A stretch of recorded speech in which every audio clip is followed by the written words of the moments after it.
മലപ്പുറം പൊന്നാനിയിൽ നിന്നും മീൻപിടുത്തത്തിന് പോയ ബോട്ടിൽ കപ്പലിടിച്ച് രണ്ടുപേരെ കാണാതായി. പൊന്നാനി സ്വദേശികളായ സലാം, ഗഫൂർ എന്നിവരെയാണ് കാണാതായത്. 4 പേരെ രക്ഷപ്പെടുത്തി. സമീർ ബിൻ കരീമാണ് മലപ്പുറത്തു നിന്ന് വിവരങ്ങളുമായി ചേരുന്നത്.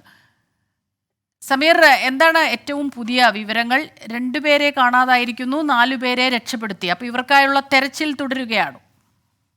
സ്മിത, തീർച്ചയായും ഇവർക്കായുള്ള തെരച്ചിൽ കടലിൽ പുരോഗമിച്ചുകൊണ്ടിരിക്കുകയാണ്. നേവിയുടെയും ഒപ്പം തന്നെ മത്സ്യത്തൊഴിലാളികളും കോസ്റ്റൽ പോലീസുമാണ് നിലവിൽ ഇവർക്കായി ഉൾക്കടലിൽ തെരച്ചിൽ നടത്തിക്കൊണ്ടിരിക്കുന്നത്.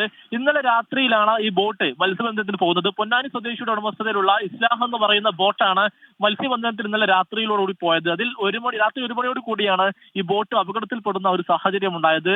യുവരാജ് എന്ന് പറയുന്ന ബോട്ടിലാണ് ഈ ഇസ്ലാഹ് എന്ന് പറയുന്ന മത്സ്യബന്ധന ബോട്ട് ഇടിച്ച് അപകടം ഉണ്ടാകുന്നത്. അപകടത്തിൽ ബോട്ട് 2ആയി പിളർന്ന് മുങ്ങിപ്പോവുകയായിരുന്നു എന്നുള്ളതാണ് മത്സ്യത്തൊഴിലാളികൾ വ്യക്തമാക്കുന്നത്. ആകെ 6 പേരായിരുന്നു ഈ മത്സ്യബന്ധന ബോട്ടിൽ ഉണ്ടായിരുന്നത്. അതിൽ 4 പേരെ ഈ കപ്പൽ ജീവനക്കാർ രക്ഷപ്പെടുത്തി. മറ്റു 2 പേർക്ക് വേണ്ടിയുള്ള തിരച്ചിലാണ് ഇപ്പോഴും പുരോഗമിച്ചുകൊണ്ടിരിക്കുന്നത്. പൊന്നാനി അഴീക്കൽ സ്വദേശികളായിട്ടുള്ള ഗഫൂർ, സലാം എന്നീ 2 പേരാണ് നിലവിൽ കാണാതായിരിക്കുന്നത്. ഇവർക്ക് വേണ്ടിയുള്ള തിരച്ചിൽ പുരോഗമിച്ചുകൊണ്ടിരിക്കുകയാണ് നിലവിൽ.